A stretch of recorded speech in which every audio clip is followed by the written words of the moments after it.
नमस्कार, आप देख रहे हैं रिपब्लिक भारत 10 में तब में स्वागत है आपका। मैं हूं आपके साथ विवेक शांडिल्य। बताएंगे आज आपको दिन भर की बड़ी खबरें और उन खबरों के पीछे की खबर। लेकिन उससे पहले आपको बता दें कि रिपब्लिक भारत आपसे जुड़े हर एक मुद्दे की आवाज उठाता है, तो आप भी अपनी आवाज उठाएं और रखें अपने विचार कू ऐप पर।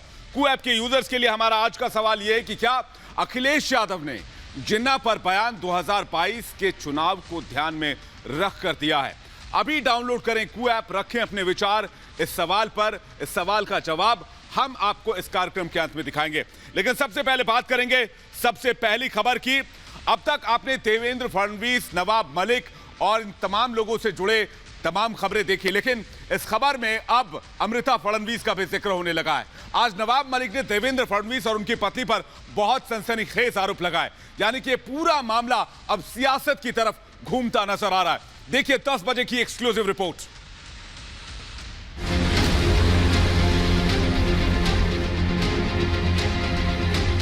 सारा ड्रग का खेल ये देवेंद्र जी के इशारे पे इस राज्य में चल रहा है। अब उन्होंने एक फुलझड़ी जलाई है तो बम तो फूटेगा। नवाब वानखेड़े की लड़ाई फडणवीस तक आई। तस्वीर बना नया हथियार, मलिक का सियासी वार। मलिक के धमाके का फडणवीस देंगे बारूदी जवाब। फुलझड़ी जलाई है तो बम तो फूटेगा। 2 अक्टूबर की रात क्रूज शिप पर एनसीबी की कार्रवाई से शुरू हुई लड़ाई समीर वानखेड़े से होते हुए अब सियासी गलियारों में पहुंच गई है। नवाब बनाम समीर वानखेड़े की लड़ाई में महाराष्ट्र के पूर्व सीएम देवेंद्र फडणवीस की एंट्री नया सियासी भूचाल मचा रहा है। एक फुलझड़ी जलाई है तो बम तो फूटेगा और दिवाली के बाद फूटेगा। और दिवाली के बाद नवाब मलिक, इनके अंडरवर्ल्ड के साथ क्या संबंध है, इसके सबूत मैं आपको भी दूंगा और राष्ट्रवादी कांग्रेस पार्टी के जो अध्यक्ष है श्री शरद पवार जी, इनको भी मैं वो सबूत दूंगा। नवाब मलिक से जुड़ा आखिर वो कौन सा राज है जिसके खुलासे के ऐलान पर से महाराष्ट्र की सियासत में भूचाल आ गया है? क्या आर्यन ड्रग्स केस का अंडरवर्ल्ड कनेक्शन है? आर्यन की गिरफ्तारी के बाद से एनसीपी नेता नवाब मलिक ने समीर वानखेड़े के खिलाफ मोर्चा खोला हुआ है। समीर वानखेड़े पर आरोपों की बारिश होती रही है और अब आर्यन खान की रिहाई के 2 दिन बाद नवाब मलिक इस तस्वीर को अपना नया हथियार बनाकर महाराष्ट्र बीजेपी के कद्दावर नेता और राज्य के पूर्व सीएम देवेंद्र फडणवीस के खिलाफ नया मोर्चा खोल चुके हैं। 4 साल पुराने इस तस्वीर को सार्वजनिक कर नवाब मलिक ने फडणवीस पर बड़ा हमला बोला है। तस्वीर तो ऐसी है कि एक दूसरे को तुम शैतान हो, इस तरह की तस्वीर है। मैंने पूछा ये निशान क्या होता है, मेरे बच्चों ने कहा कि यू आर एविल। अब कौन शैतान है मुझे पता नहीं, लेकिन ये शैतान जो नशे का कारोबारी है, ड्रग पेडलर है। नवाब मलिक जिस तस्वीर को सार्वजनिक कर रहे हैं, उस तस्वीर में देवेंद्र फडणवीस की पत्नी अमृता फडणवीस के साथ ड्रग पेडलर जयदीप राणा दिख रहा है, जिसे नारकोटिक्स कंट्रोल ब्यूरो ने जून 2021 को गिरफ्तार कर लिया था। जयदीप राणा फिलहाल जेल में। नवाब मलिक के आरोपों को सिरे से खारिज करते हुए देवेंद्र फडणवीस ने साफ कर दिया है कि तस्वीर में दिख रहे शख्स से कोई संबंध नहीं है। 4 साल बाद आज एनसीबी ने अरेस्ट किया है। ये 4 साल पहले का फोटो है और इसके आधार पर वे संबंध जोड़ना चाहते। इसमें जो प्रमुख है मिस्टर चौगुले, इन्होंने भी कल स्पष्ट किया है कि हमारी टीम के साथ ये आए हुए थे, इनका कोई संबंध नहीं है। तस्वीरों को लेकर शुरू हुई नई बहस को लेकर देवेंद्र फडणवीस की पत्नी अमृता फडणवीस ने मराठी में ट्वीट कर लिखा, उल्टा चोर कोतवाल को डांटे, विनाश काले विपरीत बुद्धि। अमृता ने किसी का नाम नहीं लिया है, लेकिन इस ट्वीट को नवाब मलिक से जोड़कर देखा जा रहा है, जिसे समीर वानखेड़े की पत्नी क्रांति रेडकर का भरपूर साथ मिला है। इस ट्वीट के जवाब में क्रांति रेडकर ने कुछ लिखा तो नहीं, लेकिन ट्वीट को रीट्वीट कर समर्थन किया। फडणवीस के ऐलान से सियासी अटकलों का बाजार गर्म हो गया है। इस बीच महाराष्ट्र के मुख्यमंत्री ने ट्वीट कर कहा है कि राजनीतिक दिवाली में पटाखे फोड़ने के लिए दिवाली की जरूरत नहीं है। बम फोड़ना है फोड़ो, पाकिस्तान पर कब फोड़ना है उसका इंतजार है। पहले समीर वानखेड़े, अब देवेंद्र फडणवीस के साथ शुरू हुई नवाब मलिक की लड़ाई क्या रंग लाती है, ये आने वाला वक्त बताएगा। लेकिन सवाल उठ रहा है, क्या नवाब मलिक वाकई किसी सच्चाई को सामने लाना चाहते हैं, या फिर गड़े मुर्दे उखाड़कर सिर्फ किसी एजेंडे को साधा जा रहा है? Bureau report, Republic Bharat. लेकिन इस बीच समीर वानखेड़े लगातार अपनी लड़ाई लड़ रहे हैं। समीर वानखेड़े के ऊपर जाति और धर्म को लेकर आरोप लगाए गए और अब समीर वानखेड़े एससी आयोग पहुंचे, जहां पर उन्होंने अपने सारे दस्तावेज रखे हैं, जिसके बाद एससी आयोग ने कहा है कि इस मामले की और दस्तावेजों की पूरी जांच की जा रही है।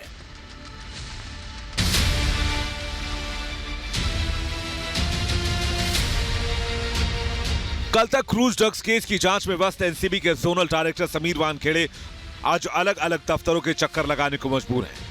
कल तक मुंबई के ड्रग्स रैकेट पर नकेल कसने वाले समीर वानखेड़े आज अपनी जाति और धर्म की सफाई दर दर पर दे रहे हैं। 2 अक्टूबर को क्रूज पर छापेमारी कर ड्रग्स मंडली का भांडा फोड़ करने वाले समीर वानखेड़े आज 1 महीने के बाद खुद को बेगुनाह साबित करने के लिए दस्तावेज दिखा रहे हैं। देखिए, जो मुझे कहना था मैंने हमारे जो माननीय चेयरपर्सन सर उन्हें कह दिया है।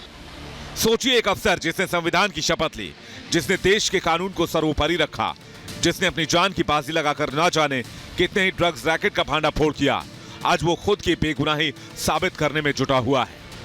यहाँ पर की लड़ाई हमेशा से ड्रग्स के खिलाफ थी। ये पर्सनल डॉक्यूमेंट्स और ये सब करके वो इस जांच से जो हैं उनके दामाद की जांच से पर्दा ये करना चाहते हैं, उसमें पर्दा डालना चाहते हैं, लेकिन ऐसा होगा नहीं। जब से समीर वानखेड़े ने क्रूज ड्रग्स केस की जांच शुरू की है, तब से ही उन पर निजी हमले शुरू हो गए। कभी एनसीपी नेता नवाब मलिक ने उनका जन्म प्रमाण जारी किया, तो कभी शादी के दस्तावेज जारी कर समीर वानखेड़े के धर्म और जाति पर सवाल उठाए। एक वैधानिक पद पे बैठा हुआ व्यक्ति फर्जीवाड़ा करके फर्जी दस्तावेज पर शेड्यूल कास्ट का सर्टिफिकेट बना के सरकारी नौकरी हासिल करने का काम किया। हाल ये कि समीर वानखेड़े अनुसूचित जाति के हैं या नहीं, इस पर भी बहस शुरू हो गई है। आरोप प्रत्यारोप का दौर जारी है। पूरे विवाद को इतना पेचीदा बनाया जा रहा है कि ड्रग्स की जांच काफी पीछे छूट चुकी है। ड्रग्स के खिलाफ जारी जंग में जांच का केंद्र अब समीर वानखेड़े खुद बन चुके हैं। सोचिए, आखिर समीर वानखेड़े की गलती क्या है? क्या उनकी गलती यह है कि वो ड्रग्स केस की जांच कर रहे थे? क्या उनकी गलती यह है कि वो बॉलीवुड के बड़े बड़े लोगों की जांच कर रहे थे? समीर वानखेड़े एनसीबी के जोनल डायरेक्टर हैं और एनसीबी का मकसद देश को ड्रग्स से मुक्त करना है। ऐसे में एनसीबी का एक अधिकारी जब अपना फर्ज निभा रहा है, तो परेशानी किसे हो रही है? आखिर क्यों उस अधिकारी पर निजी हमले किए जा रहे हैं? आज दिल्ली में एससी आयोग के साथ समीर वानखेड़े ने कई दस्तावेज साझा किए। उसका पहले का सर्टिफिकेट भी था जो उनके पिताजी के बेस पे भी बना था, और बाद में उनका अपना सर्टिफिकेट बाद में नौकरी लगने के बाद जो देते हैं वो भी दिया है। तो संबंधित कोई भी डॉक्यूमेंट है वो हम मंगवाएंगे और जल्दी उसके ऊपर जो है कोई भी अंकुश ना रहे, उन सबको क्लियर करेंगे। एससी आयोग ने 7 दिन के भीतर सभी दस्तावेजों की जानकारी मांगी है। समीर वानखेड़े दलित हैं या नहीं, ये भी 7 दिनों में साफ हो जाएगा।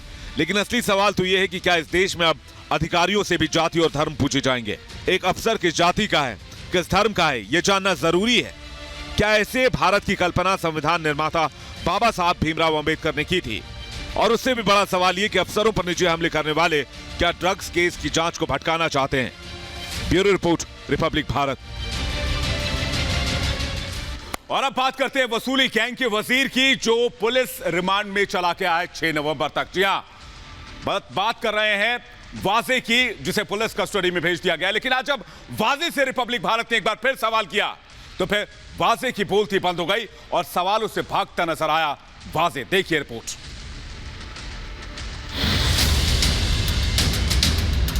Get out of this. First, get out of this. You are in our custody. क्या मुंबई पुलिस को सब कुछ बताओगे? 9 महीने में ही वसूली के वजीर वाजे की अकड़ ढीली पड़ गई। कल तक जो आंखें दिखाता था, आंखें दिखाकर करोड़ों की वसूली करता था, First, you get out of this. First, you get out of this. Get out of this. First, you get out of this. First, you get out of this. आज नजरें झुकाए सवालों से बचता फिर रहा है। Mr. Waze, will you confess to the entire extortion racket? Mr. Waze, आप extortion racket के बारे में क्या कहेंगे? परमवीर सिंह कहाँ पर है? Will you tell Mumbai police about the extortion racket? वसूली के आरोप में जेल में बंद सचिन वाजी को आज कोर्ट में पेश किया गया। मुंबई पुलिस की दलीलों को सुनने के बाद कोर्ट ने वाजी को 6 नवंबर तक के लिए क्राइम ब्रांच की हिरासत में भेज दिया है। मुंबई पुलिस ने अपनी दलील पेश करते हुए कहा कि परमबीर सिंह और सचिन वाजी ने क्राइम ब्रांच की छवि खराब की है। पद पर न रहते हुए भी ये वसूली किया करता था। गोरेगांव रंगदारी मामले में सचिन वाजी के अलावा मुंबई पुलिस के पूर्व पुलिस कमिश्नर परमबीर सिंह को भी आरोपी बनाया गया है। यह मामला बिमल अग्रवाल नाम के व्यवसायी की शिकायत के बाद सामने आया था। सचिन वाजी पर जबरन वसूली और धमकाने के आरोप हैं। सचिन वाजी पर कानूनी शिकंजा दिनों दिन कसता जा रहा है। सवाल उठता है कि कहां है वाजी का गुरु परमबीर सिंह। पिछले कुछ महीनों से परमबीर सिंह का कोई अता पता नहीं है।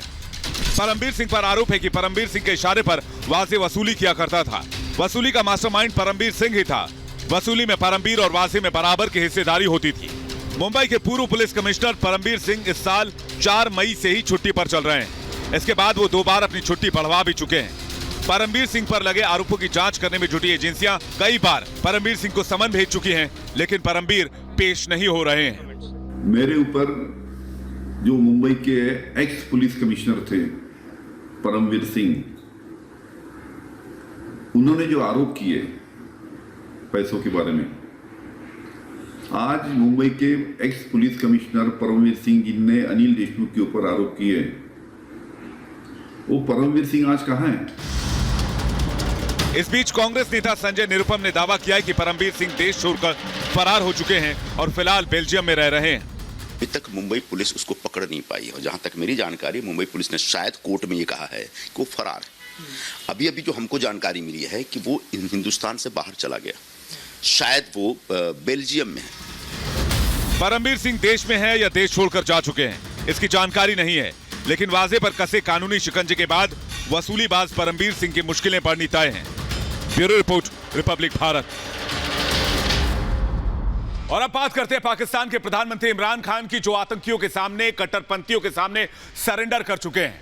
यही नहीं, टीएलपी कट्टरपंथियों को रिहाई का आदेश भी दिया गया है, जिसके बाद सेना और पुलिस के जवान इमरान के खिलाफ विद्रोह करने का मन बना रहे हैं।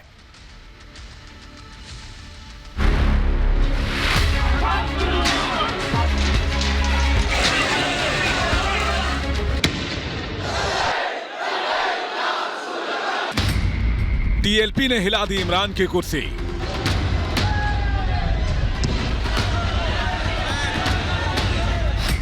हिंसा की आग में जल रहा है पाकिस्तान।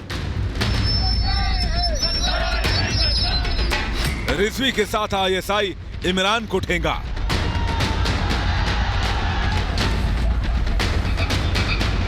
मुस्लिम कट्टरपंथी संगठन तहरीक-ए-लब्बैक प्रधानमंत्री इमरान खान और सेना के लिए भस्मासुर बनने लगा है। पाकिस्तान के कई शहरों में टीएलपी के हिंसक प्रदर्शन से हालात बेहद खराब हो गए हैं। पंजाब प्रांत में टीएलपी के फायरिंग में कम से कम 4 पुलिसकर्मियों की मौत हो गई है और 250 से ज्यादा लोग घायल हैं। और इन्हें दुनिया की कोई ताकत नहीं रोक सकती। तनावपूर्ण होते हालात के बीच पंजाब प्रांत में अगले 60 दिन के लिए पाकिस्तानी रेंजर्स को तैनात कर दिया गया है।